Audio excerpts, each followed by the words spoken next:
Em setembro de 2020, na Inglaterra, durante o retorno ao contato social, depois da pandemia, uma jovem chamada Lorraine Cox voltava para casa perto de 2 da manhã, depois de um encontro com amigos. Ela estava andando sozinha na rua, onde achava que estaria segura, porque a cidade sempre foi tranquila e ela conhecia bem o lugar. Câmeras de segurança acompanharam tudo e essas imagens são os últimos registros que a família tem da Lorraine viva.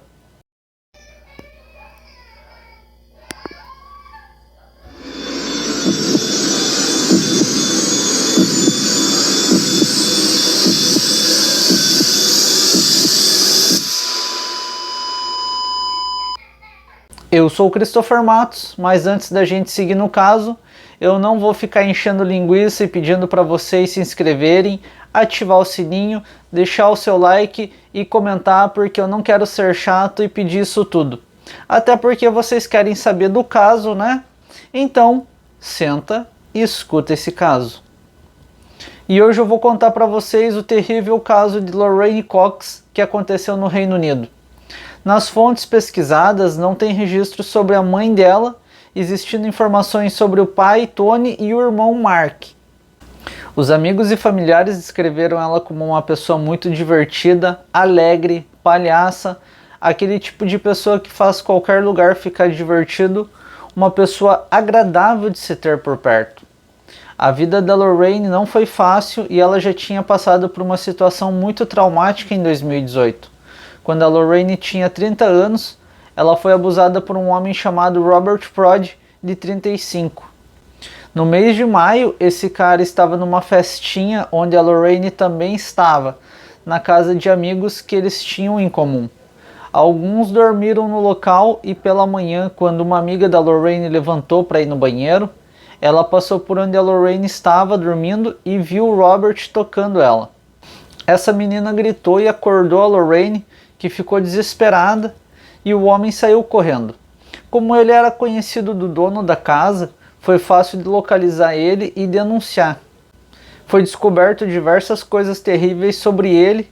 Ele já esteve respondendo a um processo sobre o mesmo crime contra uma outra moça que ele tinha abusado, um ano antes, em 2017. E em 2013 ele tinha sido preso, acusado por abuso de menor. Robert foi ao julgamento pelos seus crimes apenas em janeiro de 2021 e foi condenado a 10 anos de prisão. Naquele mesmo ano de 2018, depois do acontecido, a Lorraine conheceu o amor da vida dela, uma moça chamada Elisa Fellow, de 24 anos na época. Elas começaram um relacionamento e em outubro do ano seguinte, 2019, noivaram e decidiram se mudar para a Escócia para tentar uma vida juntas lá. Por causa da quarentena que teve início em março de 2020, o mundo parou. Aquela situação que a gente bem se lembra, a quarentena começou, o tal do fica em casa, ninguém sabia de fato quanto tempo aquilo ia durar. A Lorraine e a Elise, sem poderem socializar, estavam com saudade da sua família.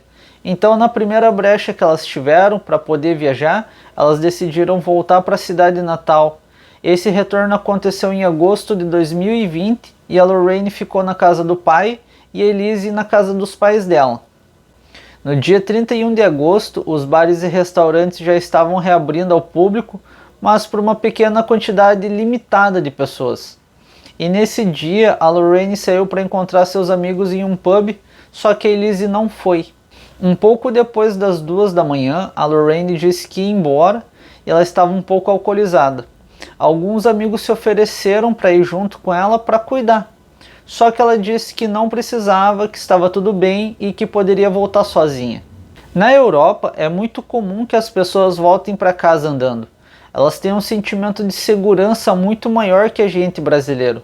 Mas se sentir seguro não quer dizer que você está seguro.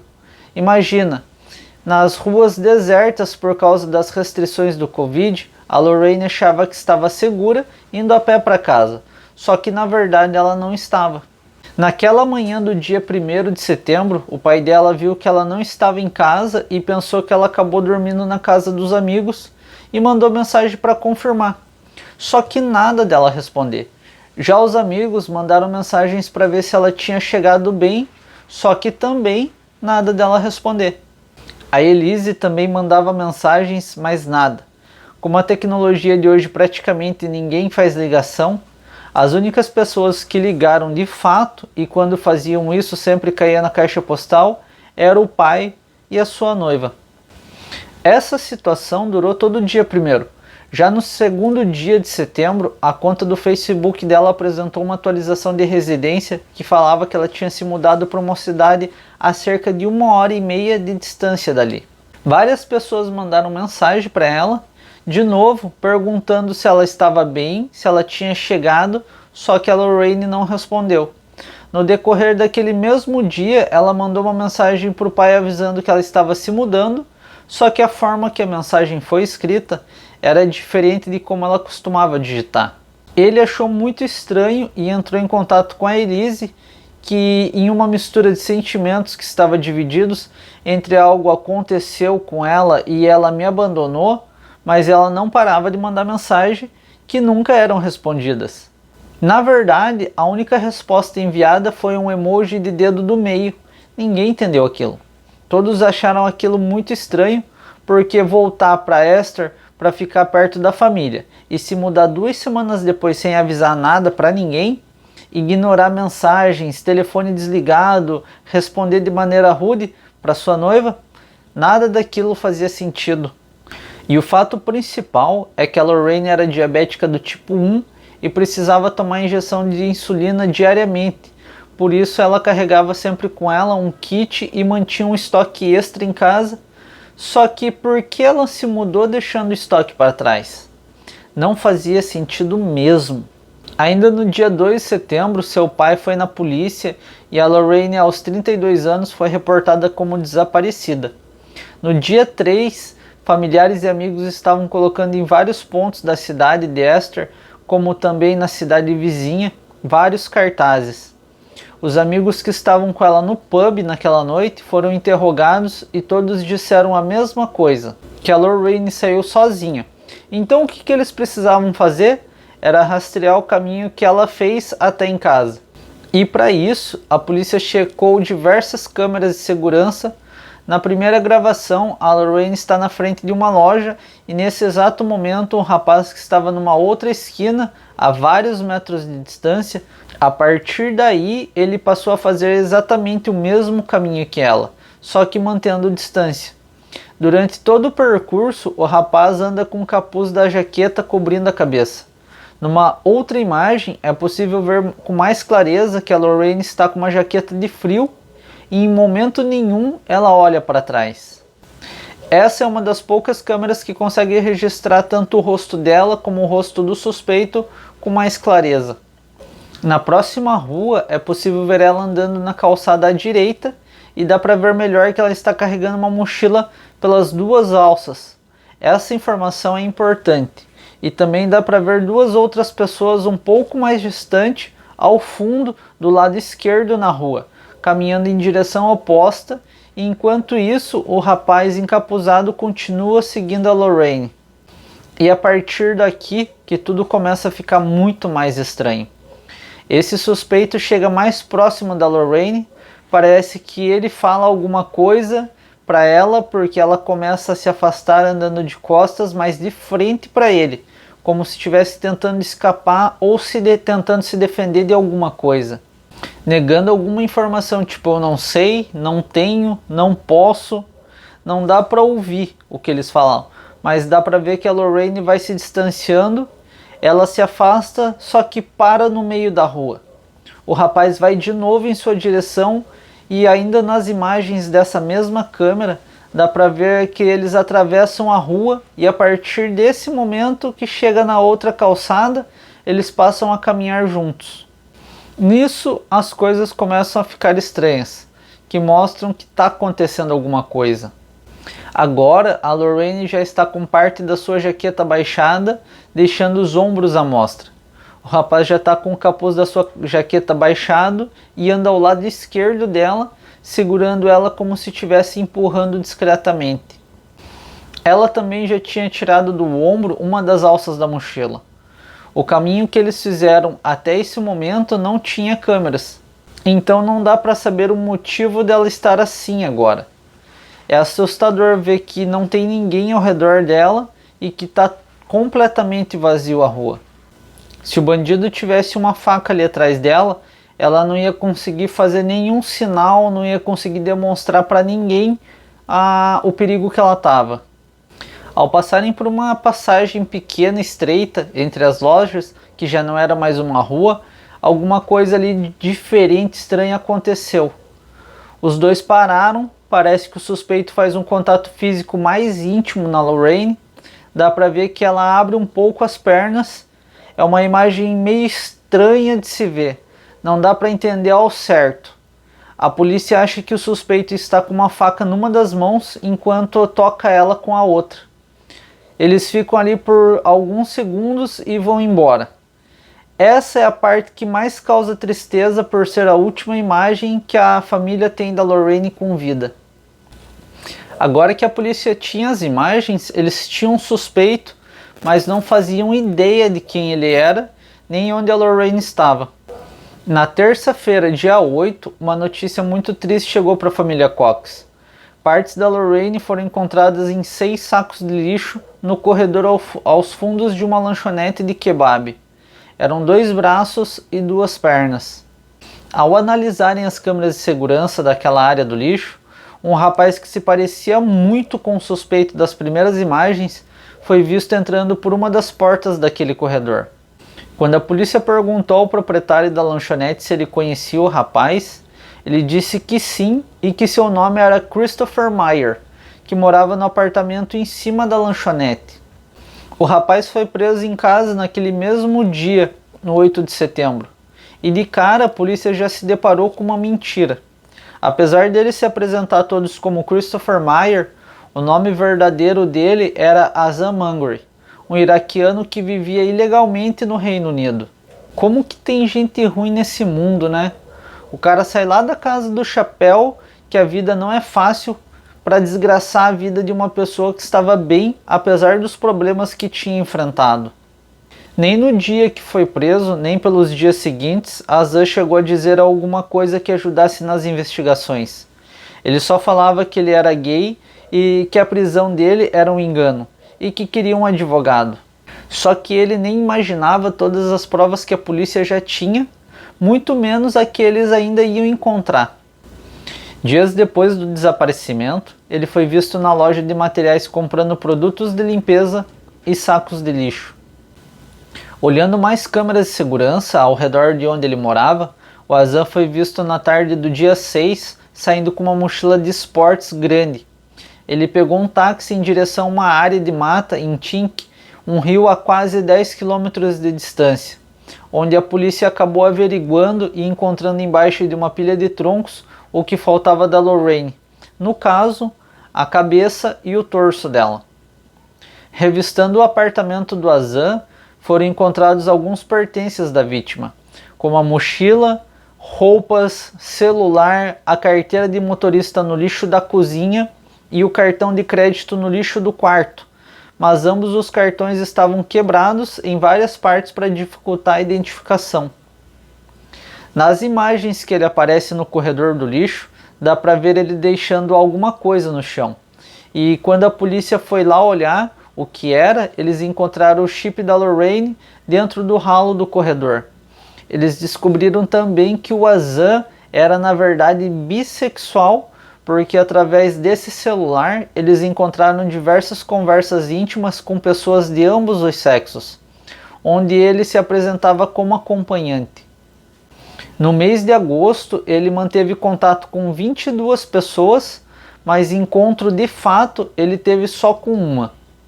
Então eles acharam que quando Azam dizia ser gay, ele estava tentando com isso se eliminar como suspeito. Um morador do prédio chegou a testemunhar, dizendo que na mesma semana do desaparecimento da Lorraine, o Azam tinha perguntado para ele quando que acontecia a coleta de lixo no bairro. O que tinha da Lorraine ali no lixo só foi encontrado pelos vizinhos porque eles estavam sentindo um cheiro muito podre entre o final de semana e a segunda-feira. quando eles decidiram verificar o lixo antes da coleta e acabaram encontrando ali os restos da Lorraine. A autópsia foi inconclusiva para determinar a causa da morte. O que foi dito foi que a Lorraine tinha falecido no dia 1º de setembro e que provavelmente foi por asfixia. A camiseta dela estava enfiada dentro da boca e empurrada muito fundo a ponto de causar um bloqueio das vias aéreas. A polícia juntou todas as provas e entregou para a justiça, para que a promotoria montasse a linha de acusação. O advogado de defesa do Azan, vendo todas aquelas provas e sabendo que o seu cliente continuaria mentindo e negando os fatos, apenas o prejudicaria. Então, ele orientou a falar a verdade. E foi no julgamento que ele resolveu dizer tudo o que aconteceu, do dia em que ele saiu fugido do Iraque até o momento em que ele foi preso no Reino Unido. Só que com isso, a gente acaba tendo duas versões dos fatos. Primeiro eu vou falar a versão dele, e depois eu vou falar a versão da promotoria, porque eles apresentaram vários contrapontos, principalmente no que diz respeito ao crime. O julgamento teve início em março de 2021 e o Azan disse que cresceu com a mãe e o padrasto, que era de um partido islâmico extremista. Ele teve uma infância dura, não podendo sair de casa nem para brincar com os amigos. Ele só era permitido fazer o que fosse dito para ele fazer. No final da adolescência, ele se descobriu bissexual, e por saber que isso poderia causar sua morte em seu país, ele decidiu fugir. Ainda segundo o Azan, o que aconteceu foi o seguinte: na madrugada do dia 1º de setembro, ele estava entediado em casa e saiu para dar uma volta. Ele viu a Lorraine andando e começou a seguir ela, mas sem ser invasivo. Disse que se aproximou dela, depois não se lembra muito da conversa, mas que falaram algo de terem apenas um encontro de uma noite. E ela teria dito: me siga. Dali eles foram para um beco e tiveram uma relação íntima. Para confirmar esse fato sobre a conversa que os dois tiveram, provando que o ato foi consensual, ele fez uma gravação dela concordando com o ato. Ele disse que achou estranho o fato daquela situação acontecer de maneira tão fácil e pensou que se algo desse errado, ninguém acreditaria nele. Então era melhor prevenir do que remediar. Eu vou falar um pouco mais do áudio quando eu trouxer alguns argumentos da promotoria. Ele alegou que teve relações com ela na rua e que depois disso os dois foram andando para a casa dele, tendo a relação consensual ou não. Talvez esse seria o motivo pelo qual as roupas dela estavam diferentes. No apartamento, eles beberam, fumaram e usaram drogas, e depois tiveram relação sexual novamente e dormiram. Quando acordou, o Azan percebeu que a Lorraine estava gelada e sem pulso. Ele tentou aplicar o RCP, mas não conseguiu. Quando questionado por que ele não ligou para a emergência, ele disse que não fez isso por dois motivos. Um, por ser do Iraque e estando ilegal no país, ninguém ia acreditar nele. E o segundo motivo era que ele não sabia o número da emergência, coitadinho. Ele tinha a resposta pronta para tudo, só que não colava. Ele frisou que não matou ela e que acreditava que a morte tinha sido por causa das drogas e da bebida. A camiseta enfiada até o talo no fundo da garganta dela, ela que quis engolir então. E o pior é que tem gente que defende essa tese. Ele disse também que depois de ter encontrado a Lorraine daquele jeito, ele não sabia o que fazer. Ficou com ela em casa o dia inteiro e mal conseguia dormir naquela noite. No dia seguinte, ele teve a ideia de pegar o telefone dela para fazer algumas coisas para despistar a atenção dos amigos e da família. O Azan desbloqueou o celular dela usando a digital dela, alterou a localização de moradia no Facebook e ignorou todas as mensagens do WhatsApp. Mas quando o aparelho dela descarregou, ele tirou o chip, colocou no celular dele, ativou o WhatsApp e passou a mandar algumas mensagens. Depois disso, ele disse que não sabia mais o que fazer. Ficou com o corpo da Lorraine no quarto dele por 5 dias. Durante todo esse tempo, ele usava drogas para se acalmar e tentava achar alguma solução. Solução essa que foi o desmembramento. Não teve para onde ir ou fugir. Ele apenas ficou aguardando o caminhão do lixo levar o saco embora. Mas eles foram encontrados primeiro e acabou na prisão dele. Quando foi a vez da promotoria falar, eles trouxeram uma enxurrada de contra-argumentos. O Azan tinha várias e várias inconsistências na versão dele. Para começar, eles acreditavam que a execução foi algo planejado. O Azan precisava só encontrar uma vítima. Para isso, eles argumentaram que no celular do Azan foi encontrado um histórico de vários vídeos sobre amputação e esquartejamento, além de uma pesquisa no Google de como cavar uma sepultura com as próprias mãos. Sobre a gravação da conversa, a polícia achou muito estranho. Por que gravar? Se era consensual, não tinha motivo de gravar. Será que ele sabia que ela estava alcoolizada e quis se prevenir? Ou ele já estava acostumado a fazer esse tipo de abordagem e para se prevenir de futuras acusações ele fez isso? Até hoje, nem a gravação e nem a transcrição do conteúdo foram divulgados. Com tudo juntado, as imagens das câmeras com a possibilidade dela estar alcoolizada, a gravação pode ser considerada como se a Lorraine estivesse vulnerável e que foi coagida.